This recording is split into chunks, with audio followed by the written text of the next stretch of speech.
En tela de juicio los operativos contra las narcolanchas en el Mar Caribe, y fue necesario que el almirante Bradley asistiera al Congreso de los Estados Unidos para explicar detalladamente cómo fue que ocurrió uno de los ataques a las narcolanchas que está siendo investigado por el Congreso.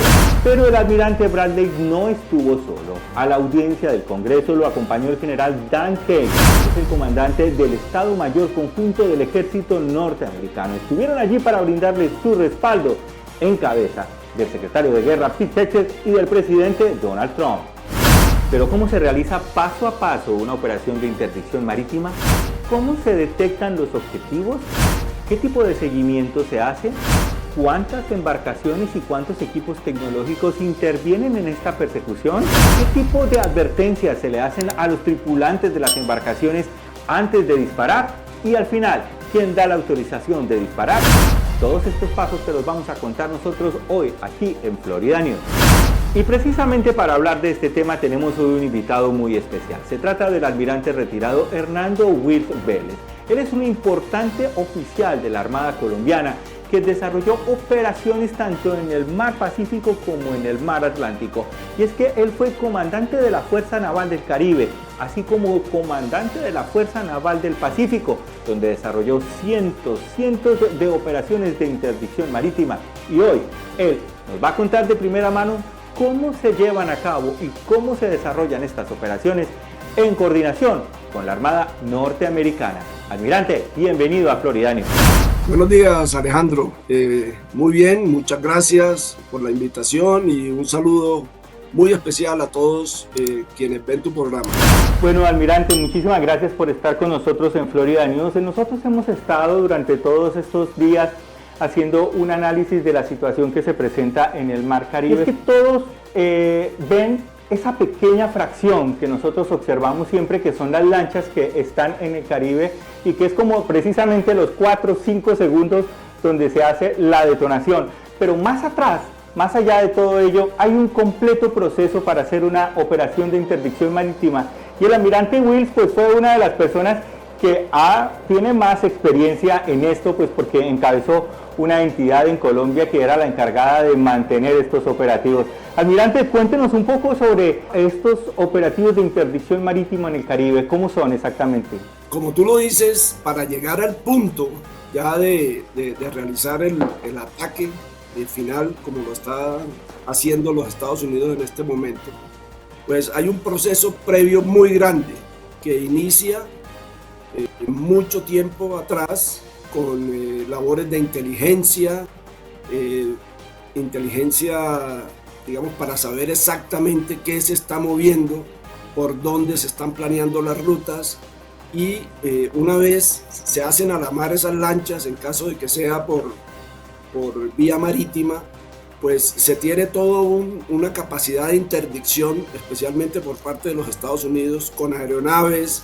Ahora se utilizan también drones que permiten, digamos, corroborar la información de inteligencia de que esa es una lancha que lleva narcóticos, y ya desde el aire, con estos sistemas tan sofisticados, ellos ya pueden tener la certeza e identificar claramente que se trata de una embarcación que lleva mercancía ilegal, en este caso pues clorhidrato de cocaína.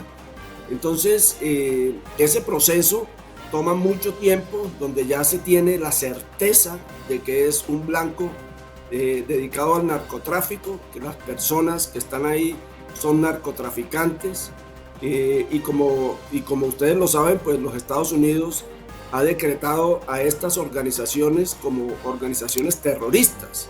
Entonces ya eso le eleva, digamos, el mandato para acciones más contundentes. Pero lo que sí es claro es que se tienen, y los Estados Unidos tienen todas las herramientas para una identificación previa, estar seguros, tener la certeza de que se trata de personas dedicadas al narcotráfico, para después tomar la acción que es la que tú mencionas, que se ve ya el ataque directo a una lancha.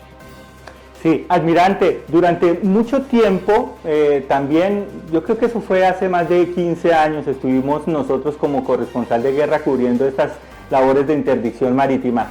Tiene varias fases, porque la primera fase era la de inteligencia, que esa se realiza prácticamente que en tierra, la hacen a través de interceptación de llamadas y bueno, de identificar exactamente estas personas. Una vez ya se cumple esta fase, sigue la fase operativa, que es cuando se detecta por primera vez la embarcación. Eso, incluso yo creo que ya, como lo decía en algún momento Pete Hester, ellos tienen ya la información de hasta cuándo van a salir las lanchas. Esta primera fase es de identificación plena de las personas. ¿Cómo funciona, almirante? Sí, bueno, básicamente es con inteligencia. Ahí hay un trabajo de inteligencia muy fuerte de las redes que operan las diferentes organizaciones narcotraficantes, las, digamos, interceptaciones, la triangulación de señales, de mensajes que ellos envían, y de alguna manera se logra tener una información más o menos cercana del punto por donde va a salir esa embarcación o un semisumergible, en fin, diferentes mecanismos para sacar. Entonces ese es un trabajo que demora mucho tiempo, son semanas, meses, incluso años para tener cierta claridad de la conformación de estas redes.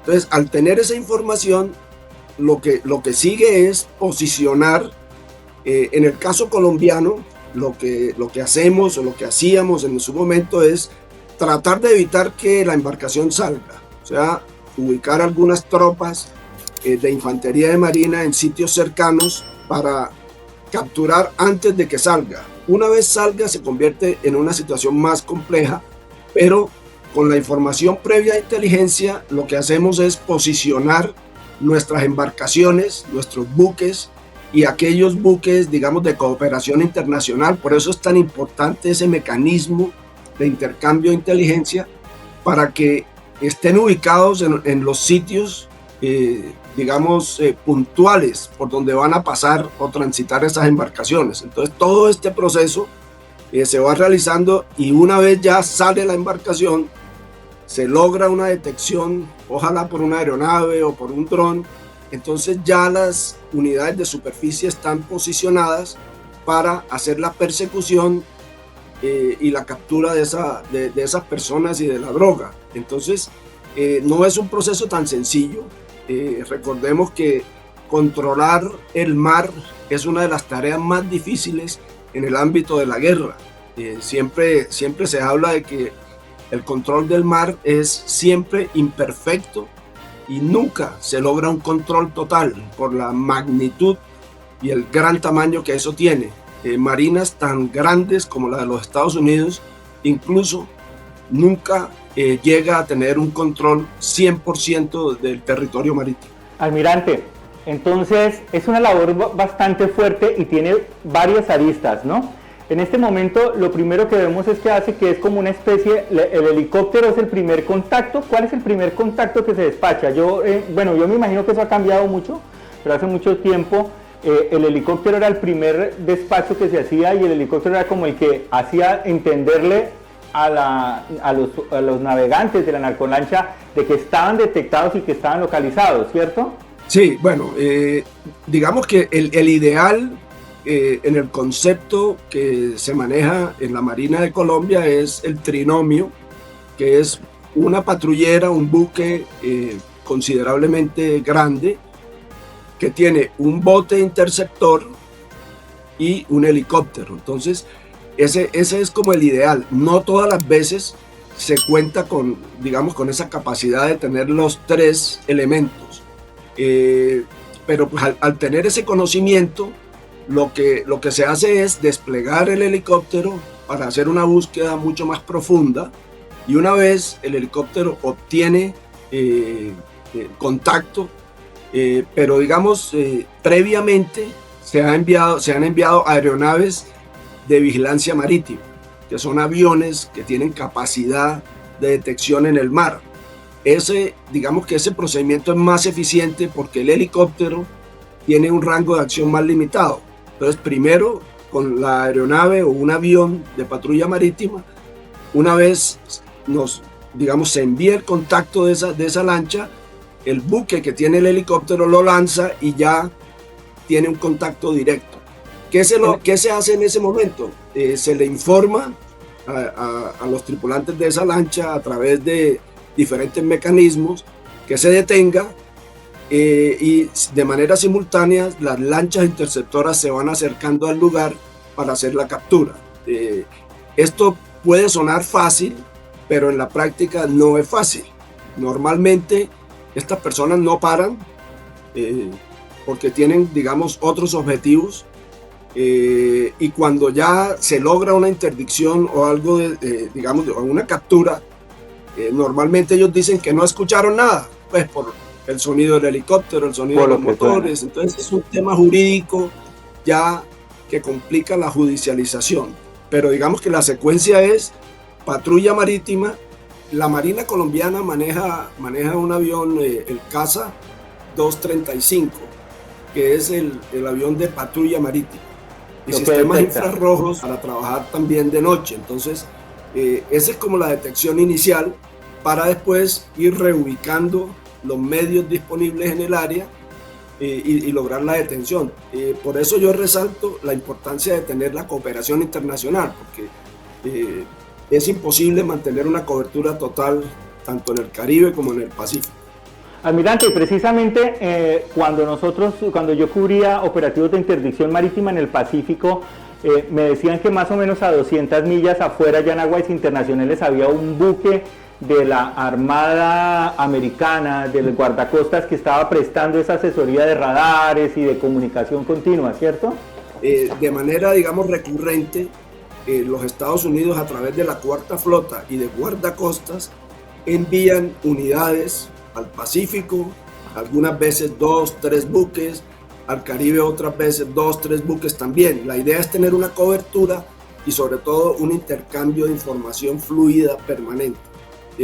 ¿Cómo se maneja eso? Pues por fuera del mar territorial de Colombia se ubican unidades coordinadas con la Marina colombiana para, digamos, hacer el relevo. Si la embarcación logra salir del cerco colombiano, hay otras embarcaciones de Estados Unidos o de otros países que contribuyen que la pueden capturar más adelante. Bueno, entonces quedamos en que el primer contacto se hace, si es posible, a través de la radio que puedan tener las embarcaciones. O estas embarcaciones generalmente solo poseen teléfonos satelitales y no tienen una comunicación directa, o siempre llevan un radio como el básico que deben de tener para poder comunicarse o para poder escuchar lo que está diciendo las autoridades. Sí, digamos el principal es un satelital, sobre todo para comunicarse con el dueño de la carga, sí, lo decimos nosotros.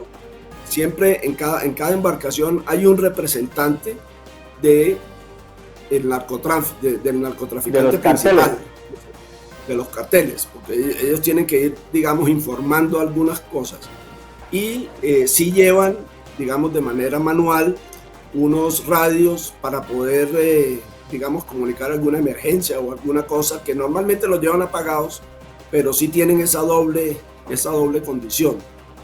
Ya cuando salen, normalmente ya no transmiten nada, sino en puntos específicos que han determinado en la ruta que están siguiendo. ¿Cuál es el primer contacto, la primera advertencia que se le hace a la lancha de que ya está localizada? No, pues sí, digamos, por procedimiento se le llama por radio. Algunas veces lo contestan, muchas veces no lo contestan. Ya cuando se tiene un helicóptero, en ese caso, tienen unos parlantes específicos para hacerles el anuncio de manera, digamos, ya auditiva. Y las embarcaciones interceptoras también tienen unos parlantes, digamos, muy fuertes para hacer esas señales de advertencia, que muchas veces, como te explicaba, ellos manifiestan que no oyeron nada por el ruido de los motores y la adrenalina del momento, etc. Pero ese es el procedimiento, es llamarlos por radio y hacerles señales auditivas. El siguiente paso ahí también son señales, digamos, como bengalas, señales visuales que se pueden accionar desde las lanchas o desde el mismo helicóptero para llamar la atención de esa embarcación. Exactamente. Son como unas bengalas que se utilizan en el mar como unas señales de emergencia, pero es para llamar la atención y se detenga. Y entonces aquí ya comienzan a hacerle una advertencia con unos disparos de prevención. El helicóptero vamos a ver en un momento cómo se organiza.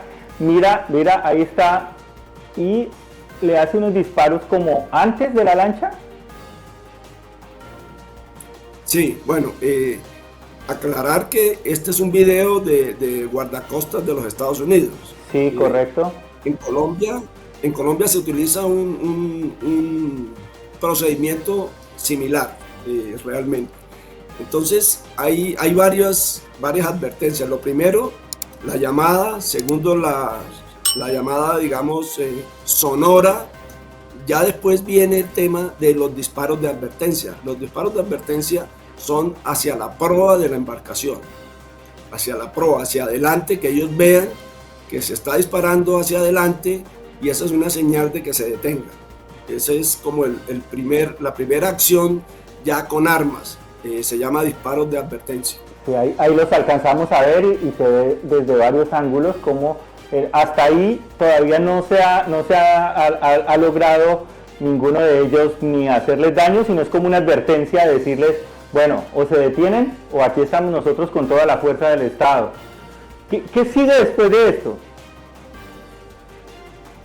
Bueno, digamos, si persiste la embarcación en seguir adelante, el siguiente paso se llaman disparos de deshabilitación de la embarcación. Entonces ahí digamos juega mucho el entrenamiento de las tripulaciones. Puede ser desde un helicóptero, ahí se lleva un francotirador experto, y en ese momento pues se autoriza disparar a los motores. ¿Para qué? Para detener la embarcación. Esto también se puede hacer desde una lancha interceptora que se coloca paralela a la embarcación y hacen los disparos hacia los motores. Eso se llama disparos de deshabilitación de la embarcación. Esto representa pues gran cantidad de problemas, gran cantidad de situaciones, porque por ejemplo no es tampoco fácil a esas velocidades a un motor. Segundo, los narcotraficantes han aprendido de alguna manera y se corren todos hacia la parte de atrás protegiendo los motores. Entonces ahí viene una decisión compleja de si dispara o no dispara. Ese es. También hemos tenido en el pasado algunos casos que, digamos, el proyectil rebota y hiere a alguno de los narcotraficantes que van en la lancha, pero digamos ese es el procedimiento. Primero advertencia, después deshabilitación, y el último paso en los procedimientos normales colombianos. El último paso es ya si hay una acción directa por parte de los narcotraficantes de dispararle al helicóptero o dispararle a la embarcación. En ese momento ya se puede, digamos, atacar directamente a las personas. Es todo un proceso de escalamiento que debe ser documentado apropiadamente. Almirante, yo le quiero hacer una pregunta. ¿Hace cuántos años se está haciendo este proceso? Eso lleva por lo menos 15 años. Por lo menos 15 años. Como te digo, pues estas personas han aprendido también a cómo manejar este tipo de situaciones. Pero cada día, y hablo por la Marina, la Armada colombiana, los guardacostas de Colombia, cada día son más profesionales, cada día son más eficientes en la interdicción, y creo que pues es el procedimiento que se ha estado empleando y ha sido efectivo en interdicción. Aunque es desgastante, escuchamos hablar al secretario de Estado y yo quiero invitarlo para que usted escuche estas declaraciones que hizo el secretario de Estado en México. Quiero que las escuchemos para que las analicemos un poco sobre lo que para él significa esto de interdicción marítima. La pregunta fue sobre la operación ayer en el Caribe, en aguas internacionales, y yo no voy a comentar sobre qué agencia del Departamento de Defensa fue utilizada y lo demás. El Pentágono podrá opinar sobre eso, pero esta es la realidad. Estos carteles han utilizado rutas marítimas por muchísimos años. Nosotros tenemos inteligencia, sabemos que vienen y lo interceptamos, pero eso no funciona. Porque estos carteles saben, bueno, vamos a perder un 2%, vamos a perder 1% de lo que estamos vendiendo de droga. Eso es parte de la pérdida que ellos ya tienen como parte de su economía. Estos son carteles que están ganando miles de millones de dólares. Miles de millones de dólares. A ellos no les importa perder una carga o dos porque la Guardia Costera para un barco. Eso no funciona. El presidente ha declarado estas organizaciones, Tren de Aragua, Cartel de los Soles y todos los demás, estos grupos son grupos narcoterroristas. Son grupos narcoterroristas designados por leyes de Estados Unidos, operando en aguas internacionales con destino a llevar drogas a las calles de los Estados Unidos, y el presidente utilizó la fuerza y el poder de Estados Unidos para prevenir, para proteger a los Estados Unidos. Y explotaron un bote. Y puede pasar de nuevo, puede estar pasando en este momento, puede pasar mañana, puede pasar en una semana, pero que no quede duda que estos grupos que han utilizado estas rutas marítimas a través del Caribe no van a poder seguir actuando con impunidad, que no simplemente van a perder una carga y van puestos en libertad. Eso no va a pasar. Este presidente no lo va a permitir. Él lo ha sido claro, es una promesa que le hizo el pueblo norteamericano, lo eligieron por esa promesa y va a cumplir con esa promesa. Almirante, yo noto en el secretario de Estado como una especie de ira, de decir algo ya, mire, lo hemos hecho esto durante años y no ha funcionado. Sí, hemos gastado recursos, hemos invertido. Usted como funcionario que ha estado allí también y que ha tenido ese desgaste, sí, sabemos que obviamente esa es la labor, profesionalizarse más y hacerse más, pero ver que esto no se acaba, ¿no genera una especie de desconcierto, almirante? Sí, mira, lo que escuché del secretario Marco Rubio, digamos, él tiene toda la razón en el sentido de que las incautaciones o las interceptaciones que se hacen no son suficientes. Te pongo un ejemplo. En este momento, como ha habido un incremento tan grande en los cultivos, por, digamos, diferentes razones, pero básicamente la política contra las drogas de este gobierno pues, no ha tenido éxito. Pues se han incrementado la cantidad de hectáreas sembradas, ya casi estamos llegando a las 300 hectáreas. Entonces, la droga, digámoslo, disponible para salir se ha incrementado muchísimo.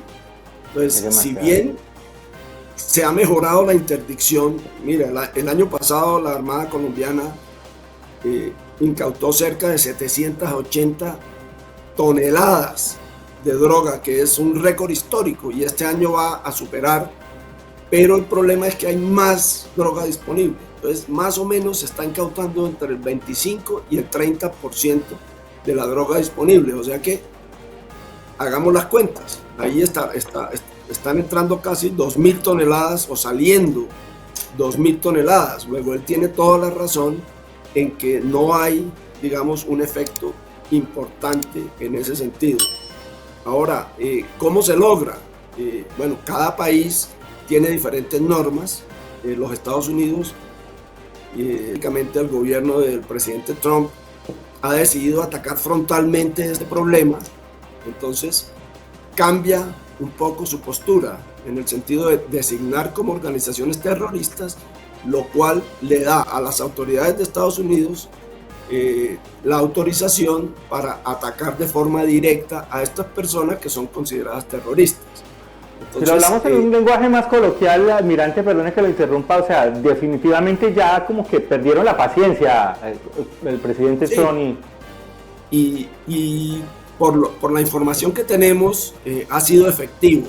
O sea, tenemos información de la misma Casa Blanca donde se ha reducido más o menos en un 85% el tráfico digamos, de embarcaciones tipo Go Fast a través del Caribe, por la disuasión que esto ha generado. Ya, digamos, las personas las personas realmente ya no se le miden, como decimos acá, a salir a llevar esa droga, o será muchísimo más costoso. Entonces, sí ha tenido un efecto.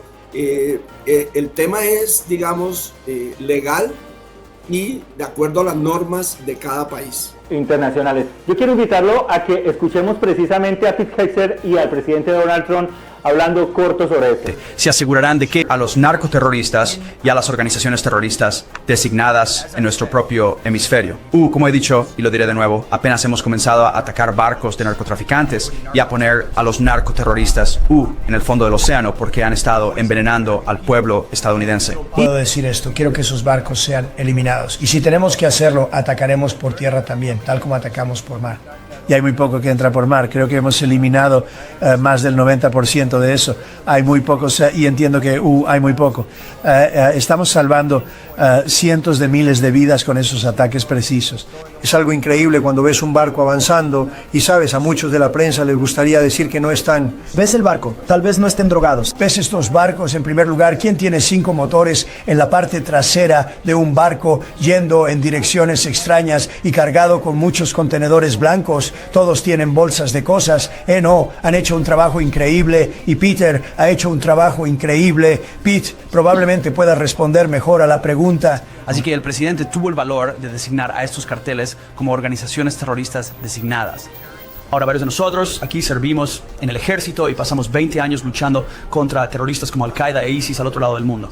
¿Cómo tratas a Al-Qaeda e ISIS? Los arrestas, los tratas, les das una palmadita en la cabeza y dices no hagan hacer eso de nuevo, o terminas el problema directamente tomando un enfoque letal y cinético. Y esa es la manera en que el presidente Trump ha autorizado al Departamento de Guerra a mirar estos carteles. Y desearía que todos pudieran estar en la sala viendo a nuestros profesionales. Nuestros profesionales como Mitch Bradley, el almirante Mitch Bradley y otros en JSOC y SOCOM y otros comandantes.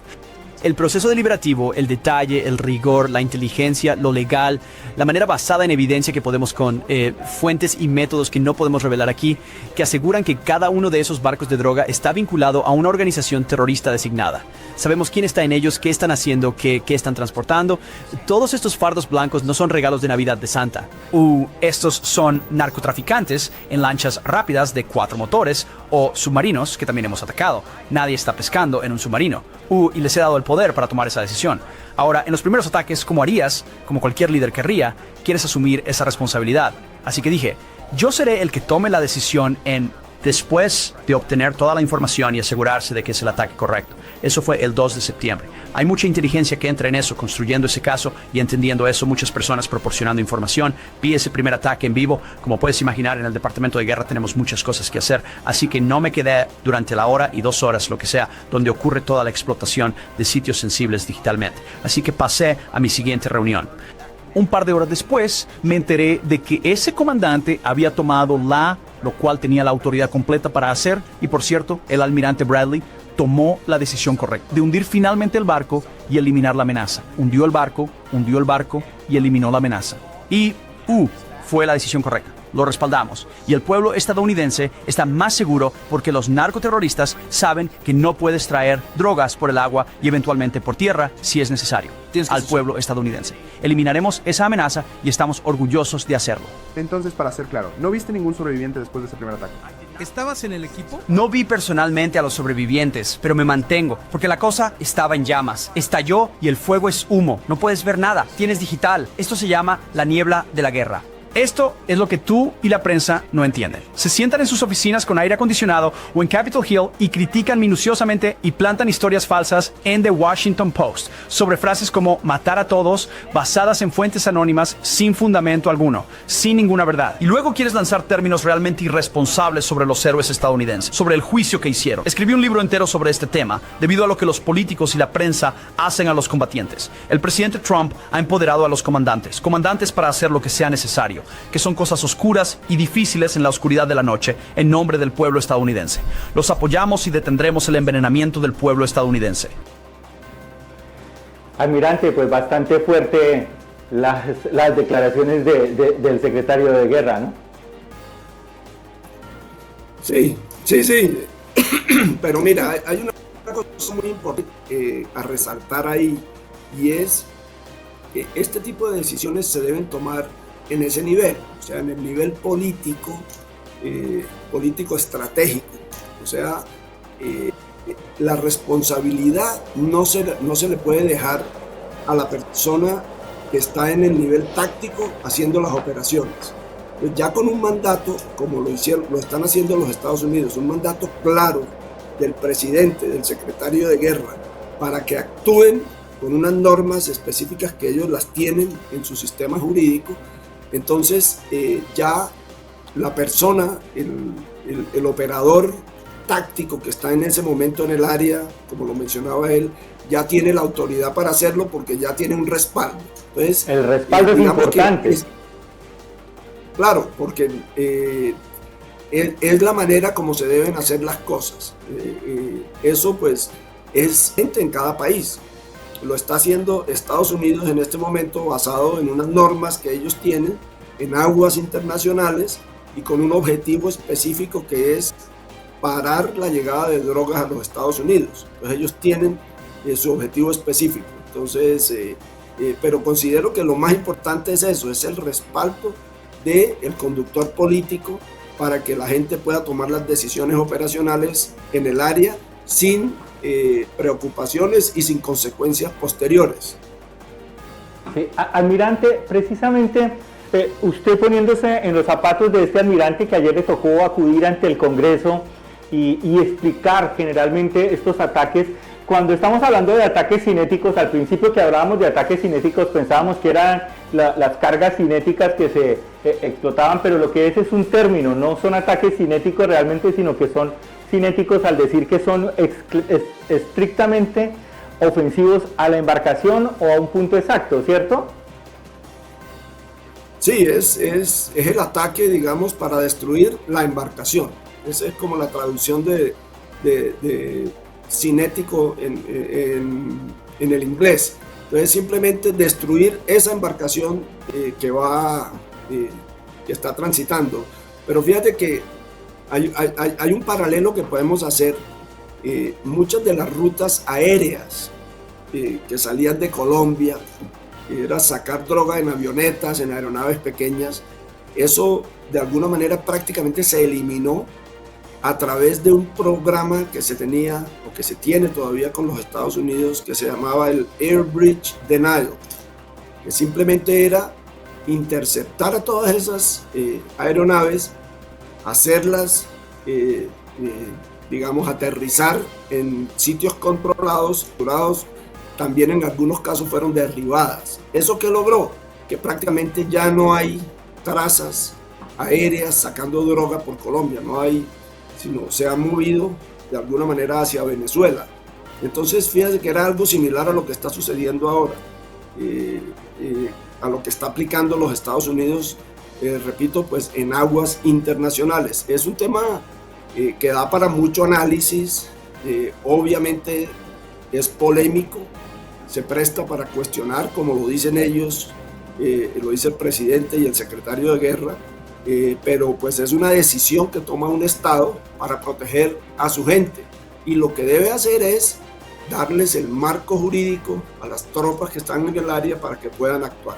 Y el máximo respaldo, es que lo que dice él es muy cierto, o sea, puede ser muy fácil desde un escritorio o desde un set de televisión criticar, pero precisamente por eso quise hablar con usted, porque sé que usted es una de las personas a las que más le ha tocado en cuerpo y alma esto, y bueno, nosotros como periodistas también fuimos a muchos de esos en carne propia, que incluso nosotros un día llegamos a un astillero donde llegamos allá a verlo, estaban construyendo un semisumergible y en ese preciso instante prácticamente que sufrimos un ataque de las FARC, nos tocó salir corriendo, nos sacaron, pero pudimos nosotros ver exactamente cuál es el suplicio, qué es lo que la angustia que se vive, y que eso realmente es una guerra, o sea, no es que sea que son unas personitas que están transportando algo, sino que están dispuestas a todo, o no, almirante.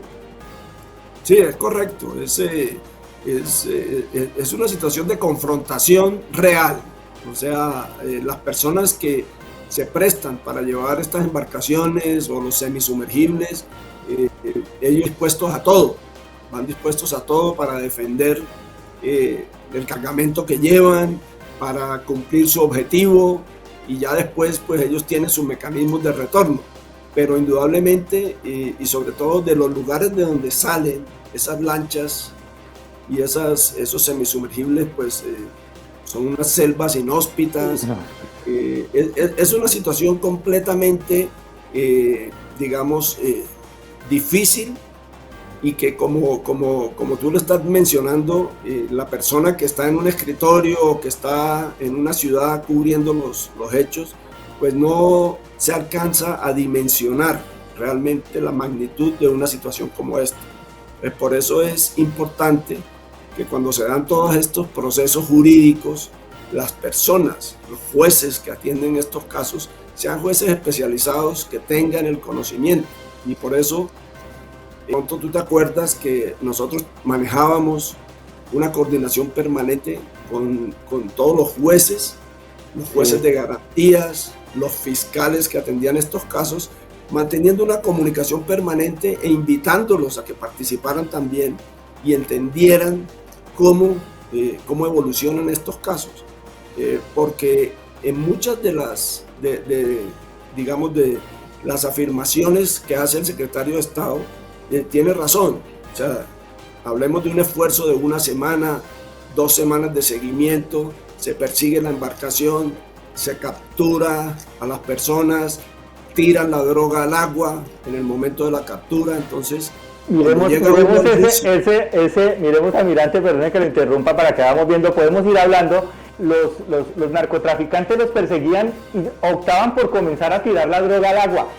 ¿Cuál es el engorre, por así decirlo, en la palabra colombiana? O sea, lo que eso significaba para la tropa, recuperar todo esto o incluso quedar sin evidencia. Miremos cómo empiezan allí ellos. Esta es una imagen que por cierto está muy bien captada, no es inteligencia artificial. Vea cómo hacen, ellos están botando la droga. Wow,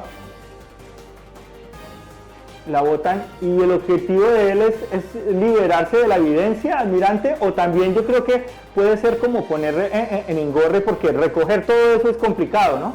Pues digamos, el objetivo principal es liberarse de la evidencia. ¿Pero por qué? Porque normalmente en los ordenamientos jurídicos de los países, caso Colombia, después de que se da esa, digamos, de que ellos tiran la evidencia al agua, se logra la captura, ellos paran ahí como estamos viendo y después dicen, no, yo estaba pescando acá. Y a pesar de que se tienen los videos, se tiene todo, cuando llegan al juez de control de garantías, normalmente no hay suficientes pruebas para judicializarlos y los dejan en libertad. Entonces, ese es un poco el juego que ellos hacen con el tema de liberar la evidencia. Sin embargo, hay otros países que tienen otra legislación diferente, pero en el caso nuestro esa es como la realidad, y hay hay abogados y bufetes de abogados especializados en eso, en cómo defender a estos bandidos después de que los encuentran sin evidencia. También vi que en el caso de Colombia, me acuerdo mucho que se llevaba incluso fiscales para que estuvieran en el sitio, viendo las condiciones y cómo se hacía, y personería, gente de la personería, ¿no? Que también se llevaban personas para que pudieran detectar la magnitud, es decir, la dificultad. Y como ese día que le cuento nosotros que fuimos a un astillero donde había un semisumergible, yo sí veía la cara de los fiscales y de la persona de la personería que estaba allá, donde el peligro es inminente. Nosotros teníamos un helicóptero arpía, que es el que nos escoltaba, y él llamó al comandante de la unidad y le dijo, tienen que salir ya porque están a tanto. Eso fue uno de los momentos más críticos y más difíciles, y que yo creo que le puede hacer entender que realmente esto no es un juego, sino es una guerra, y hay que actuar, almirante. Indudablemente, y es importante seguir ajustando las normas. En Colombia se han dado unos pasos importantes. Se sacó la ley de semisumergibles, no sé si de pronto tú lo recuerdas, eso fue cercano allá al año 2012, donde ya hay una ley de la República que por el solo hecho de comercializar, producir, tener en posesión un semisumergible ya le da para 6 a 12 años de cárcel. Entonces esto ya es un tema digamos mayor, que no necesita evidencia, no necesita droga, sino el solo hecho de tener el semisumergible ya le da cárcel. Esa fue una ley que fue muy estudiada por otros países, algunos trataron de implementarla de manera igual. Y ahora, en este año, en el 2025, el gobierno pasó una ley donde se pretende darle funciones de policía judicial a guardacostas para que puedan hacer y legalizar las capturas una vez se hacen a bordo de las embarcaciones. Entonces, eso es importantísimo porque, le pongo un ejemplo, estamos a 300 millas de la costa, se hace una incautación, con la norma que tenemos, el buque tiene que dirigirse inmediatamente a puerto para poner a disposición los capturados, mientras que con la nueva norma podría seguir en una operación que, digamos, tiene otras ramificaciones, otras capturas, otras embarcaciones, y posteriormente ya llegar a puerto, porque ya se tienen esas funciones de policía judicial. Entonces, creo que va a ser muy importante para mejorar las capacidades de la fuerza pública colombiana, sobre todo nacional, para esta interdicción en el mar. Almirante, yo no sé si fue bajo su mando que se comenzó a crear el Museo de los Semisumergibles allá en Málaga, ¿no? Hay un museo de semisumergibles, eran bastantes, ¿no? Sí, ya digamos que ya eso venía, los casos más emblemáticos que se han ido capturando por allá desde el año 2008, 2009, se han ido colocando, y ahora mismo pues ese es un museo muy importante, la verdad, un museo muy importante que tiene la Armada colombiana, aunque en Cartagena también se tienen algunos elementos, los primeros que se detectaron en el Caribe, y la idea de eso es, digamos, mantener la memoria viva, poderle enseñar a los nuevos oficiales, suboficiales y tripulantes de la Armada cómo son estos actos, cómo funcionan, mejorar cada día pues las capacidades para detener ese tráfico. Bueno, almirante, muchísimas gracias por haber estado con nosotros, esperamos que no sea la última vez, y a todos ustedes también muchas gracias por haber estado aquí en este programa. No se les olvide darle link, compartir y activar la campanita de las notificaciones para que cada vez que tengamos una información nueva, ustedes estén muy, pero muy informados. Almirante, nos vemos en una próxima oportunidad. Bueno, muchas gracias, Alejandro, y saludos a todos quienes han visto este programa, y seguiremos expectantes a ver cómo evoluciona todo en el Caribe. Así es, almirante, muchísimas gracias.